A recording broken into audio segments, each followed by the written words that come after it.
Assalamualaikum warahmatullahi wabarakatuh. Salam sejahtera bagi kita semua.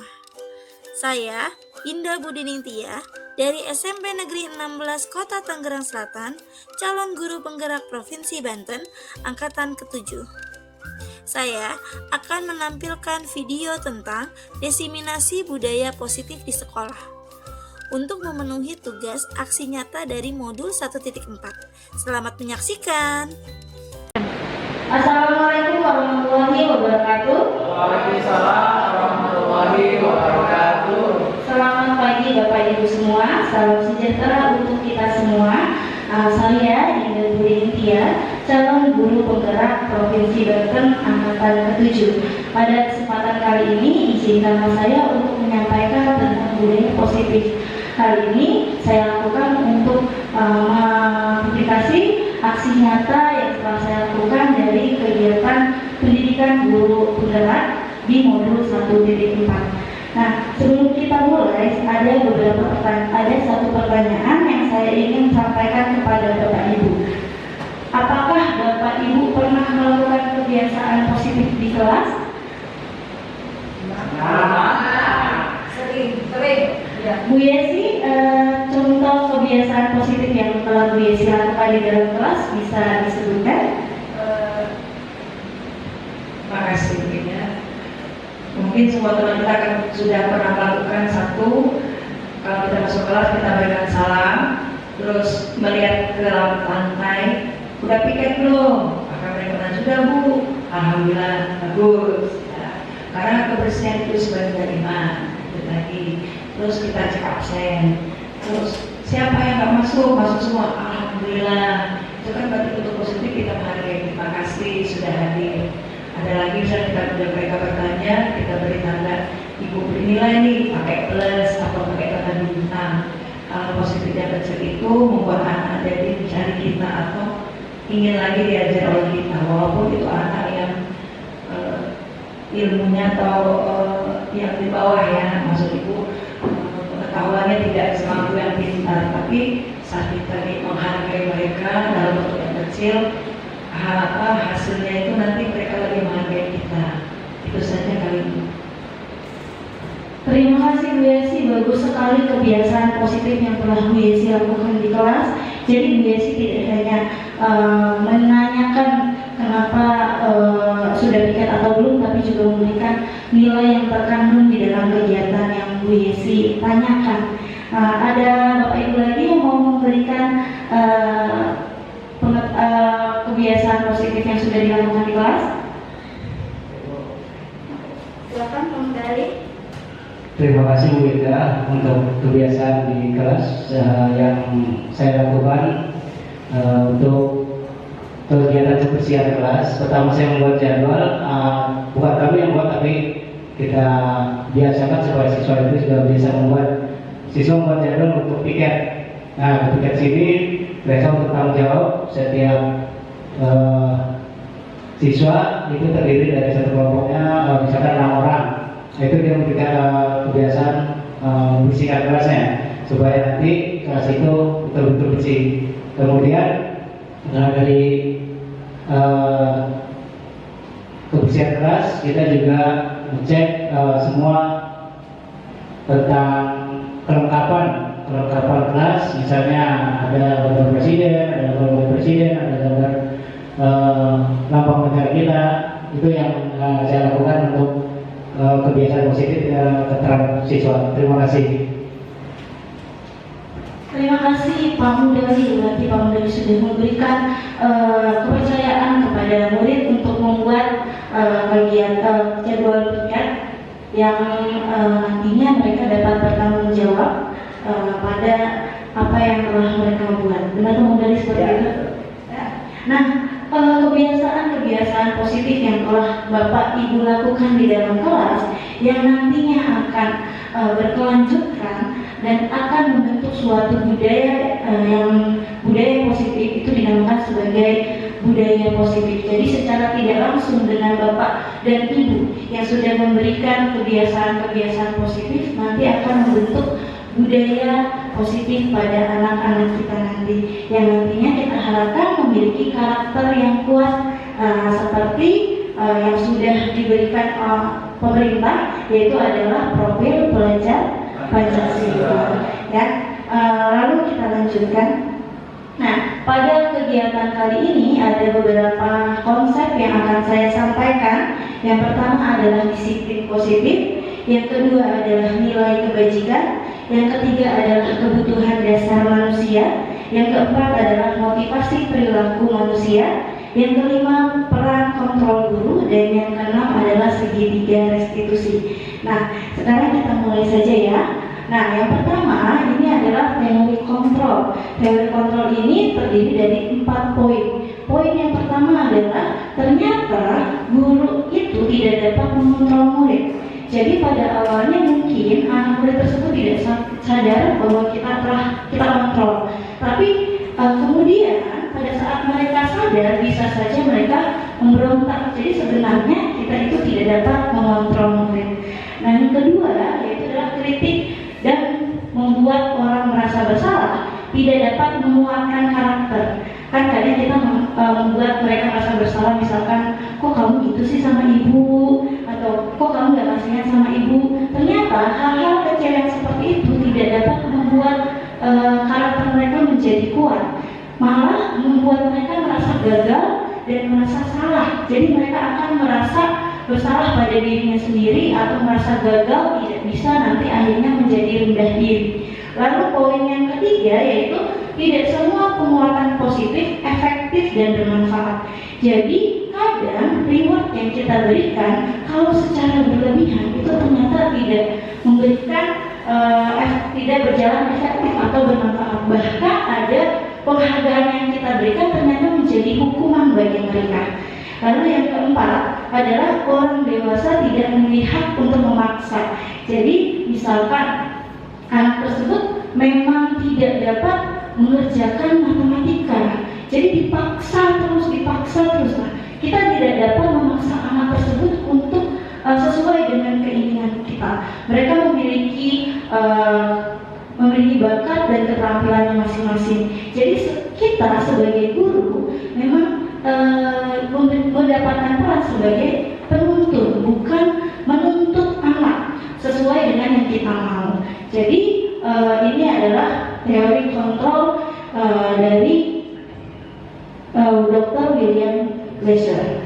Lalu selanjutnya di sini saya akan menyampaikan tentang kebutuhan dasar manusia. Jadi setiap anak memiliki karakter yang berbeda. Nah, karakter yang berbeda tersebut dapat dibentuk dari terpenuhi atau tidak terpenuhinya kebutuhan dasar manusia yang mereka butuhkan. Ada 5 dasar kebutuhan dasar manusia, yaitu yang pertama adalah bertahan hidup, yang kedua adalah kesenangan, yang ketiga adalah cinta dan kasih sayang, yang keempat adalah penguasaan, yang kelima adalah kebebasan. Jadi jika kelima kebutuhan dasar manusia ini dapat terpenuhi, maka kemungkinan anak tersebut akan tumbuh menjadi karakter yang kuat, yang dapat memiliki perilaku yang sesuai dengan norma yang berlaku pada lingkungan bermasyarakat. Ya, contohnya bertahan hidup, jika mereka sudah dapat mendapatkan kebutuhan berdasarkan bertahan hidup, misalkan mereka sudah makan dengan cukup, jajan dengan cukup, mendapatkan semua fasilitas yang cukup, maka mereka akan lebih enjoy, akan lebih hidupnya itu akan lebih nyaman menjalani hidupnya. Lalu kalau misalkan cinta dan kasih sayang, pasti kita akan senang, akan bahagia jika kita merasakan cinta dan kasih sayang dari orang-orang tersayang kita. Benar nggak Bapak Ibu? Jadi kalau misalkan kebutuhan dasar ini, yaitu cinta dan kasih sayang, tidak terpenuhi, dapat mengakibatkan anak yang cuek, tidak menghargai temannya, lalu apatis, tidak memiliki welas kasih dan sebagainya. Kemudian yaitu adalah penguasaan. Penguasaan itu maksudnya adalah pengakuan. Jadi anak tersebut ternyata kita ini semua, ya, termasuk anak-anak kita yang ada di sini, butuh pengakuan bahwa mereka mampu atau memiliki kompetensi masing-masing. Nah, jika mereka tidak mendapatkan kebutuhan dasar penguasaan, mereka akan cenderung minder, tidak percaya diri, jadi merasa rendah diri. Jadi mereka tidak akan tidak akan show off, tidak akan berani ke depan karena mereka tidak merasa mampu. Jadi sebenarnya kita harus memberikan anak tersebut kebutuhan dasar penguasaan. Nah, selanjutnya yaitu adalah kebebasan. Anak yang tidak terpenuhi kebutuhan dasar kebebasannya, maka akan menjadi anak yang pemberontak. Kita pasti pernah dengar, semakin dikekang maka anak semakin berontak.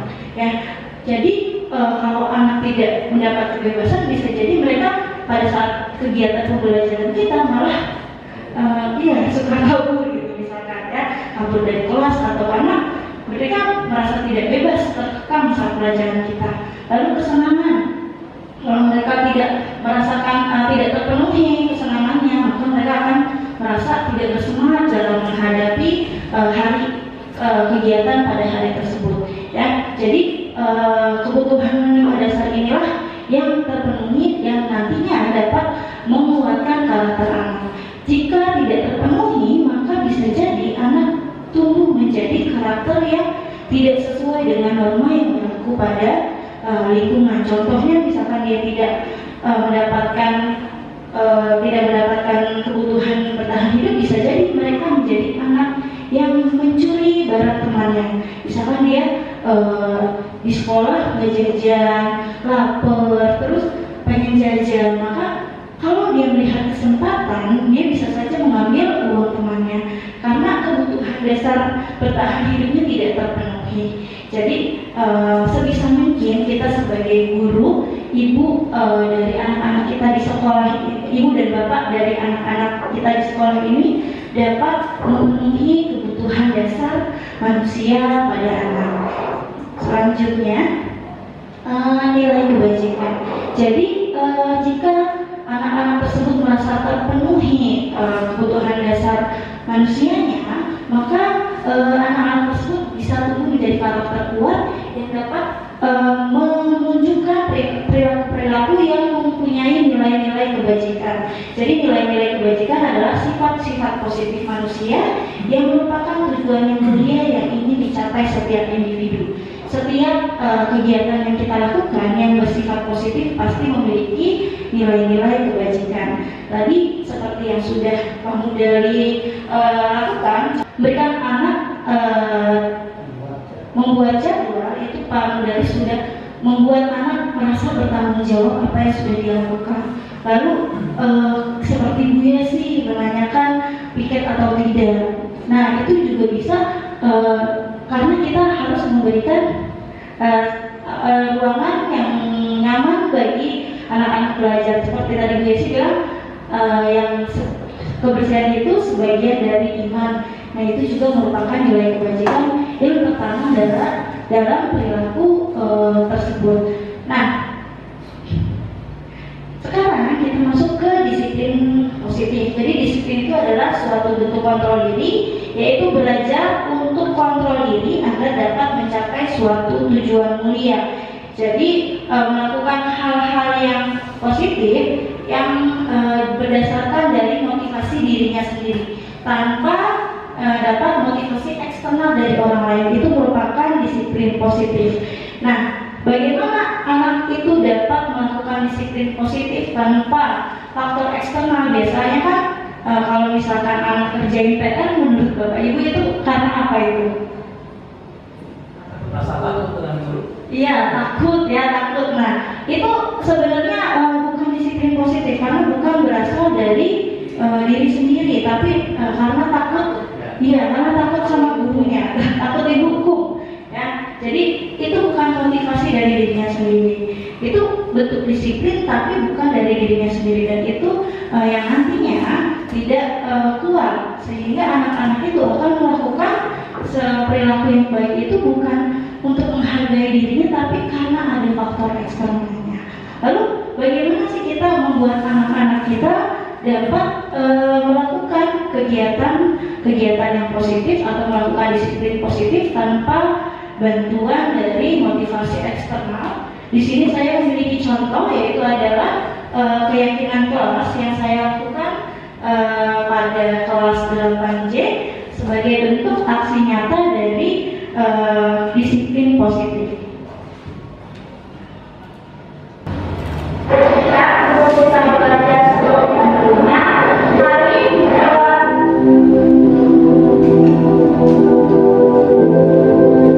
Assalamualaikum warahmatullahi wabarakatuh.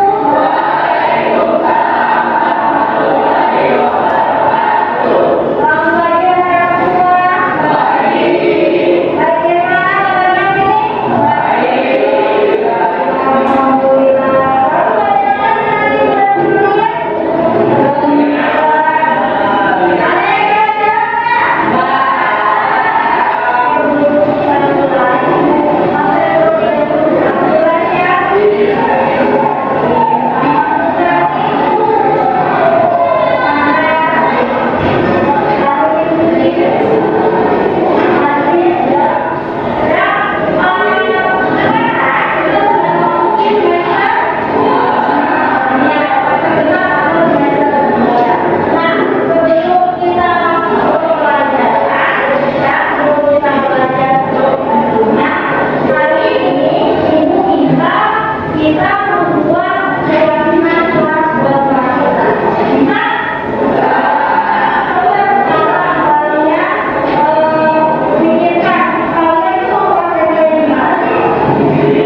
kelas? Sekarang kita lanjutkan. Jadi keyakinan kelas itu saya lakukan untuk meningkatkan motivasi intrinsik anak. Ya, di sini ada pertanyaan pemantik. Menurut Bapak Ibu, apakah motivasi anak ketika melaksanakan piket? Jadi anak itu melaksanakan piket itu karena apa sih Bapak Ibu? Takut. Ada lagi? Kewajiban. Nah itu salah satu bentuk, ada yang intrinsik, ada yang extrinsic atau eksternal. Ya, yang intrinsiknya itu adalah tadi yang sudah diberikan jawabannya pada Bu Yesi, yaitu adalah kewajiban atau tanggung jawab. Lalu yang eksternalnya, ya, motivasi eksternal dari anak yaitu adalah mereka takut dihukum. Jadi kalau misalkan mereka tidak melakukan piket, mereka akan dihukum. Jadi karena takut mereka baru melakukan piket. Nah, hal tersebut sebenarnya tidak baik. Jadi kita sebenarnya ingin meningkatkan motivasi intrinsik atau motivasi dari dalam diri anak tersebut. Jadi bukan karena faktor eksternal atau faktor lainnya, ya. Jadi motivasi yang mau kita tingkatkan adalah dari dalam diri anak itu sendiri. Mereka meyakini ada nilai-nilai yang harus mereka tingkatkan sehingga nanti ke depannya mereka menjadi karakter yang kuat, yang memiliki budaya yang positif. Untuk perilaku manusia biasanya memiliki motivasi. Dan di sini ada 3 motivasi perilaku manusia. Yang pertama adalah untuk menghindari kenyamanan atau hukuman. Jadi contohnya kayak misalkan naik motor pakai helm, itu selain niatnya itu kalau pakai helm itu apa aja sih? Menjaga keselamatan, iya, menghindari polisi, menghindari tilang. Nah itu juga salah satu motivasi eksternal, yaitu menghindari polisi. Jadi kita tuh belum tahu bahwa dengan memakai helm, ya, kita belum menyadari bahwa dengan memakai helm kita menjaga keselamatan diri kita sendiri. Nah, yang kedua yaitu mendapatkan imbalan atau penghargaan dari orang lain. Jadi ini juga merupakan faktor eksternal. Jadi anak tersebut melakukan perilaku tersebut demi imbalan yang diberikan pada dirinya. Misalkan dipuji, meminta tolong anak bahwa ini fokus, mereka mengharapkan imbalan, misalnya dikasih nilai plus A atau pujian, itu juga termasuk imbalan yang nantinya nanti akan membentuk karakter anak yang merasa ketergantungan terhadap hal tersebut. Jadi mereka kalau misalkan tidak dapat imbalan, mereka akan sedih. Jadi nggak mau bantu, tidak bersemangat. Ya, nah motivasi ketiga adalah motivasi yang kita inginkan anak untuk meningkatkan motivasi tersebut, yaitu adalah untuk menjadi orang yang mereka inginkan dan menghargai diri sendiri dengan nilai-nilai yang mereka percaya. Jadi kita nanti akan meningkatkan motivasi anak untuk menghargai dirinya sendiri. Contoh, misalkan mereka masuk tepat waktu, mereka menghargai dirinya sendiri dan menghargai waktu dengan nilai-nilai yang mereka percaya bahwa kalau mereka datang pagi, mereka menjadi anak yang tepat waktu, menghargai waktu, disiplin dan sebagainya. Kemudian sejalan dengan motivasi perilaku manusia, di sini terdapat hukuman, konsekuensi dan restitusi. Untuk hukuman dan konsekuensi, Bapak Ibu sepertinya sudah tidak asing ya? Iya. Jadi kalau hukuman itu hal yang tidak terencana dan tiba-tiba saja terjadi. Misalkan tidak mengerjakan PR disuruh push up 10 kali. Nah itu kan tiba-tiba anak tidak tahu konsekuensinya, tiba-tiba disuruh push up. Nah itu adalah hukuman. Lalu ciri yang kedua adalah dibuat oleh guru, dan itu tidak melibatkan anak. Jadi anak tersebut tidak diberikan pilihan dari konsekuensi atas perilaku yang mereka lakukan. Kalau konsekuensi itu dia terencana dan sesuai dengan peraturan sekolah. Jadi anak sudah tahu resiko dari perilaku yang mereka lakukan, sehingga mereka harus mengetahui akibat atau konsekuensi dari perilaku tersebut. Lalu walaupun ini terencana, murid tetap dibuat tidak nyaman dengan harapan nanti murid atau anak akan melakukan perilaku yang baik, ya, yang tidak melanggar peraturan sekolah. Lalu yang ketiga, peran guru adalah untuk memonitor, bukan menghukum.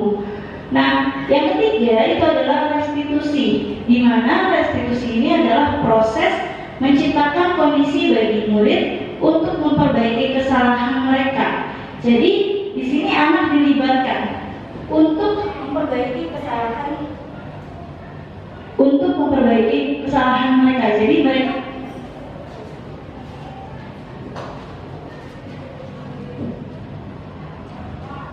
Jadi mereka tidak ujuk-ujuk, ya, tidak tiba-tiba diberikan penyelesaian kepada guru, tapi mereka diajak untuk menyelesaikan masalah mereka. Lalu di sini juga restitusi merupakan proses kolaboratif yang mengajarkan murid untuk mencari solusi untuk masalah mereka. Jadi kita ajarkan murid untuk bertanggung jawab. Kalau mereka melakukan kesalahan, kita lakukan dialog, kita lakukan tanya jawab, mau solusinya seperti apa, kesalahan kamu seperti ini, cara memperbaikinya seperti apa. Nah, itu merupakan restitusi.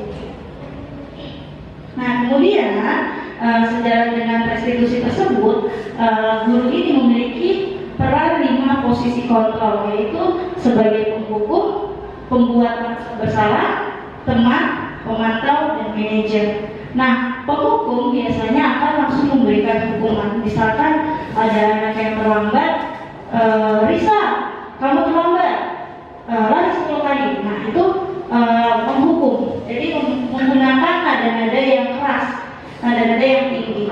Lalu pembuat merasa bersalah itu biasanya akan membuat anak merasa bersalah. Jadi misalkan Risa, kamu terlambat, kamu gak kasihan sama ibu udah ditegur nih karena kamu di kelas 8I sering telat atau sering ke kamar mandi, dan itu akan membuat anak merasa bersalah. Dan ini akibatnya sangat tidak baik dan bahkan lebih buruk dari penghukum, karena anak nantinya akan merasa tidak berdaya, tidak berharga, dan menjadi karakter yang gagal. Lalu teman itu contohnya, ayolah bantu ibu, kamu jangan begini terus gitu. Jadi memposisikan diri sebagai teman. Akibatnya nanti anak akan ketergantungan sama kita. Dia akan menuruti peraturan jika dengan guru lain dia itu tidak mau mengikuti peraturan. Nah, itu kejelekan dari posisi kontrol sebagai teman. Lalu pemantau, kalau pemantau itu dia posisinya memantau. Biasanya mereka akan melakukan tanya jawab. Kamu melakukan kesalahan apa? Lalu tahu nggak konsekuensinya apa? Ngerti kan? Kamu harus melakukan apa? Nah, itu adalah pemantau. Jadi langsung kepada memberikan anak, kamu tahu kan konsekuensinya gimana? Ya sudah, lakukan konsekuensi tersebut.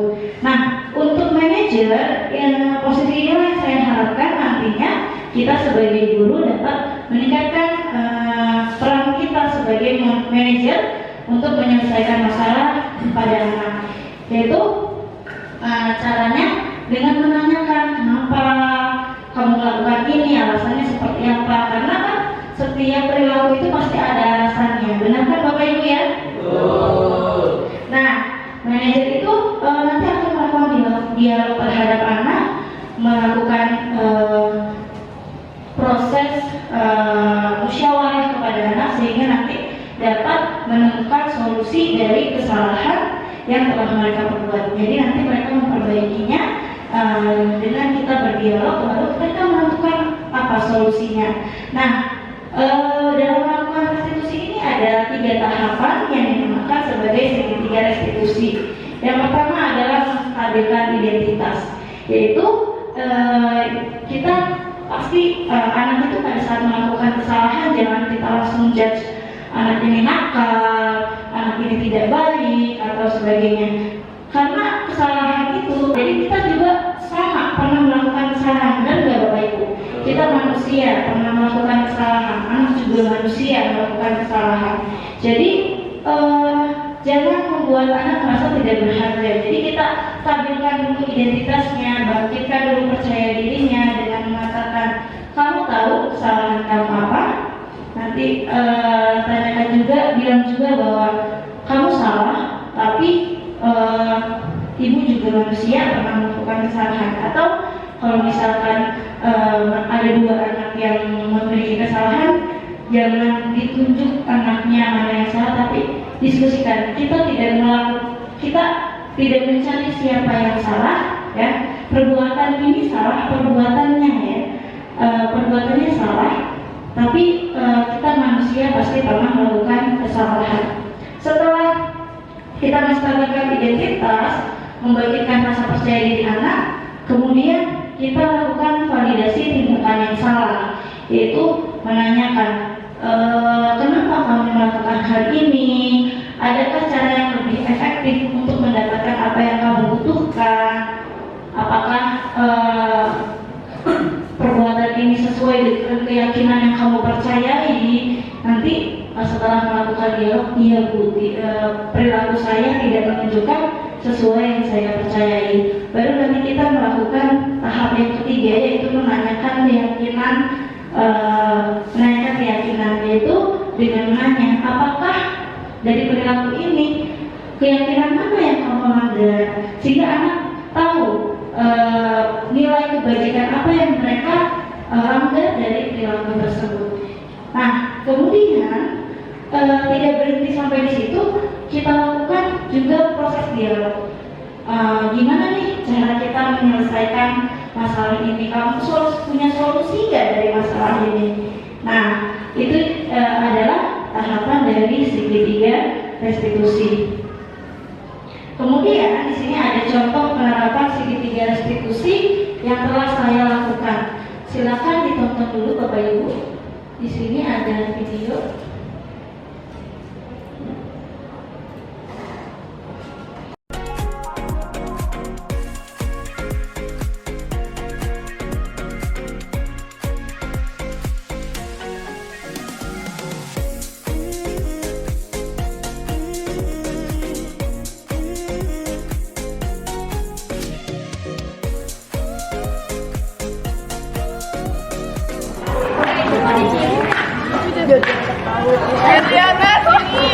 Ayo tunggu. Maksud lo apa aja nih makanan gue? Sorry. Ya nggak bisa gitu dong. Ya udah gue udah minta maaf. Dia udah jatuhin makanan gue. Ya nggak bisa. Apaan lu? Ya dia ngomong nggak jelas orang udah. Ya lu, ya tapi lu udah jatuhin makanan gue. Ada yang berantem. Oh ya udah kita lihat dulu ya. Mana? Tuh. Ya udah keluar ya.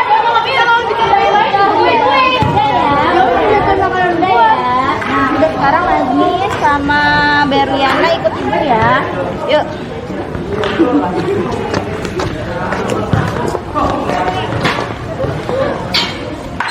Nazmin, Berlin, tadi apa yang sudah kalian lakukan di luar kelas? Tadi kita ketemu di luar dia. Kamu sudah. Nah, berantem itu perbuatan yang benar atau perbuatan yang salah? Salah, iya. Perbuatan yang salah. Kalian sudah melakukan perbuatan yang salah, tapi nggak apa-apa, itu manusiawi. Semua orang pernah melakukan perbuatan salah. Termasuk ibu juga pernah melakukan kesalahan. Nah, ibu mengumpulkan kalian di sini itu bukan mencari siapa yang salah, tapi mari kita bisa berdiskusi biar permasalahan kalian berdua ini cepat selesai ya. Nah, sebelum kita mulai, ibu mau tanya, emang kalian berdua ini berantem kenapa? Dia jatuhin makanan saya, ibu. Memang benar, Berlin, kamu jatuhin makanannya Nazmin. Iya, tapi saya nggak sengaja, ibu. Tadi saya nggak sengaja nyenggol dia, tapi makanannya jatuh. Terus, kalau misalkan kalian seperti itu, maka karena makanan jatuh, terus diselesaikannya dengan berantem, sudah sesuai dengan kesepakatan kelas tidak? Nah, sekarang Berlin mau nggak memperbaiki kesalahan tadi, sudah menjatuhkan makanannya Nazmin? Nah, karena Berlin mau nih, Nazmin mau apa biar permasalahan kita selesai? Apa yang Nazmin butuhkan? Apakah Berliana bersedia memberikan makanan baru ke Nazmin? Alhamdulillah ya, berarti masih emosi nggak sekarang? Benar? Nah, sekarang silakan saling bersalaman dulu untuk saling meminta maaf. Kita nggak cari siapa yang salah ya. Maafin aku ya. Iya, sudah tidak marah kan? Sudah selesai. Nah, sekarang silakan kembali lagi istirahat dengan teman-temannya ya. Ya. Oke. Assalamualaikum.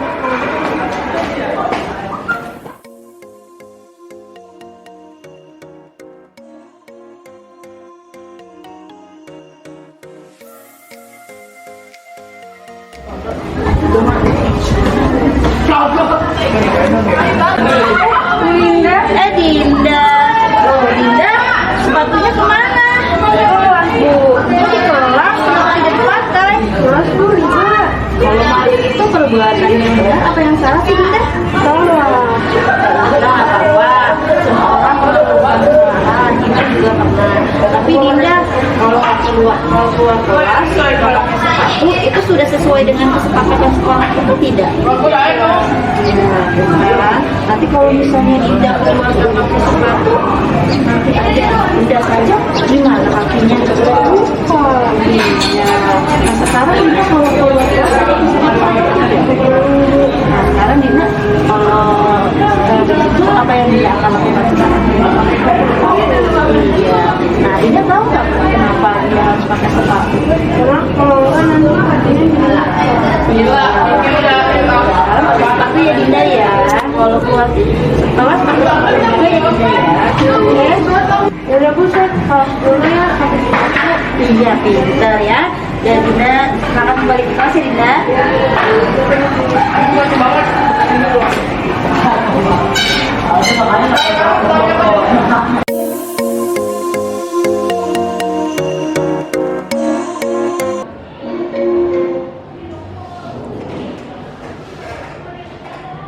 Nah, saudara Bapak Ibu, itu merupakan salah satu contoh dari kegiatan segitiga restitusi. Apakah ada yang ditanyakan atau sudah jelas? Jelas. Ya. Oke, untuk diseminasi atau menyebarkan budaya positif yang pernah saya pelajari, sepertinya saya rasa cukup untuk menyebarkan atau mempresentasikan dari yang sudah saya pelajari di pendidikan guru penggerak. Mungkin adakah Bapak Ibu yang dapat memberikan saya saran, kritik atau pertanyaan? Ya. Baik, terima kasih Bu Ida. Alhamdulillah sangat luar biasa presentasi yang disampaikan.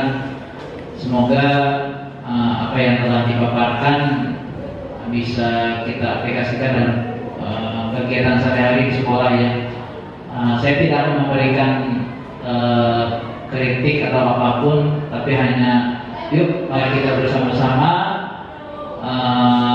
mencoba menerapkan dan melanjutkan. Mungkin barangkali ada yang sudah kita lakukan tanpa kita sadari sebenarnya itu sudah masuk dalam hal tersebut, baik itu 5 posisi kontrol ataupun segitiga restitusi. Mungkin hanya tinggal menyempurnakannya saja. Mungkin terima kasih. Wassalamualaikum warahmatullahi wabarakatuh. Waalaikumsalam warahmatullahi wabarakatuh. Terima kasih Pak Renal. Mungkin ada lagi yang mau menyampaikan Bapak Ibu? Silakan Bu Yesti. Terima kasih Bu Ida. Sama dengan Pak Renal. Berarti semuanya yang kita lakukan itu sudah termasuk dalam manajer dan restitusi, tapi kita nggak tahu. Sekarang di CGP ini ternyata sudah ada penegasan. Contoh kasus itu saya punya anak Evan, Arisandi, Evan 9 itu awalnya saya marah. Oh, berarti saya masuk. Kenapa berpakaian apa? Tidak mengerjakan. Saya tagih terus. Saya plus, saya panggil. Itu berarti kontrol ya. Ternyata dia menjaga ibu yang sakit. Jadi tidak ada Bu, saya buru-buru ke WhatsApp. Berarti kita harus menyentuh hatinya, beda ngobrol benar. Dan akhirnya ya udah sekarang bagaimana caranya? Dan Bu, saya mau toko filman. Dan dia akhirnya datang, saya ini Bu tugas saya. ternyata kita harus menyentuh hati anak, tidak dengan marah-marah. Kok kita marah di kelas, malah dia malu, udah merasa bersalah. Benar, pengalaman itu membuat saya, oh ternyata yang sudah kita lakukan waktu itu, tapi bahasanya tidak seperti itu ya Pak. Demikian, dan kita memang harus selalu belajar. Terima kasih, malah dengan ini kita malah dengan kegiatan Bu Indah ini malah mengingatkan kita, berarti kita sudah melakukannya dan malah harus mengembangkannya dalam pembelajaran setiap hari. Terima kasih. Terima kasih Bu Yesi. Jadi ternyata Bapak Ibu sebenarnya sudah melakukan restitusi di dalam menghadapi kesalahan anak. Cuma mungkin Bapak Ibu guru ini tidak tahu langkah atau tahapan mana yang sudah dilakukan. Jadi mungkin ini bukan sesuatu yang baru, mungkin ini karena manfaatnya awalnya tidak diketahui apa. Jadi setelah mengetahui ternyata ada penyelesaian seperti ini dan saya sudah melakukannya. Itu juga yang saya rasakan pada saat mengikuti pendidikan guru penggerak ini. Saya sudah melakukan beberapa contoh dari restitusi walaupun tidak lengkap gitu. Oh ternyata saya sudah melakukan tapi tidak lengkap, atau saya ini sudah saya lakukan, namanya restitusi. Iya, jadi sebenarnya Bapak Ibu sudah tahu tapi mungkin tidak tahu namanya apa. Tanpa disadari sudah melakukan kegiatan ini. Jadi bagaimana perasaan Bapak Ibu setelah saya menyampaikan tentang informasi dari budaya positif? Luar biasa. Alhamdulillah.